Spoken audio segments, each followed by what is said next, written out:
Alors je vais prendre une frite à consommer sur place. Benoît est français, il découvre le tram pour la toute première fois. Je fais le tour des friteries à Bruxelles, donc je les connais toutes.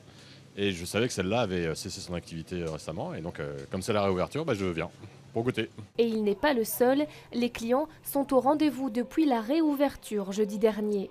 J'ai mangé un rikiki pour les enfants et c'était super bon. Un hamburger avec de la viande, du bacon et une sauce barbecue. Des frites et un poulitroll pour la petite. Certains découvrent le concept, d'autres le connaissent bien. C'est le cas de Jean-Pierre et Angèle.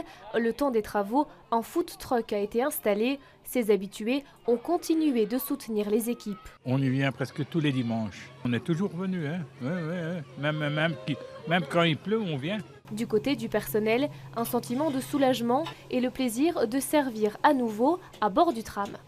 Heureux, ça fait beaucoup de bien. Et puis c'est que ce soit le patron ou le personnel ici, c'était très psychologiquement difficile, puisque forcément c'était une routine de travail dont on n'avait pas l'habitude, du matériel qu'on ne connaissait pas spécialement. Il y a quelques semaines encore, cet endroit était recouvert de cendres. Des individus y avaient jeté des projectiles incendiaires. De là où vous êtes, plus ou moins, toute cette partie-ci jusqu'à l'avant a été brûlée. Au niveau du plafond, on a dû tout repeindre, les vitres, on a dû également tout changer. La porte aussi ici qui a été pas mal abîmée, on a dû trouver un nouveau système pour pouvoir l'ouvrir. On a refait tout le sol a été carrelé. Tout l'ameublement est nouveau, on a de nouveaux matériaux. En un an, cette friterie a été vandalisée à 2 reprises. On a demandé à la commune de mettre en place des caméras extérieures qui ont été placées. On a également des caméras à l'intérieur qui sont placées aussi. On a renforcé un maximum la sécurité avec les moyens qu'on pouvait faire, mais a priori maintenant tout devrait bien se passer et tout devrait être sous contrôle.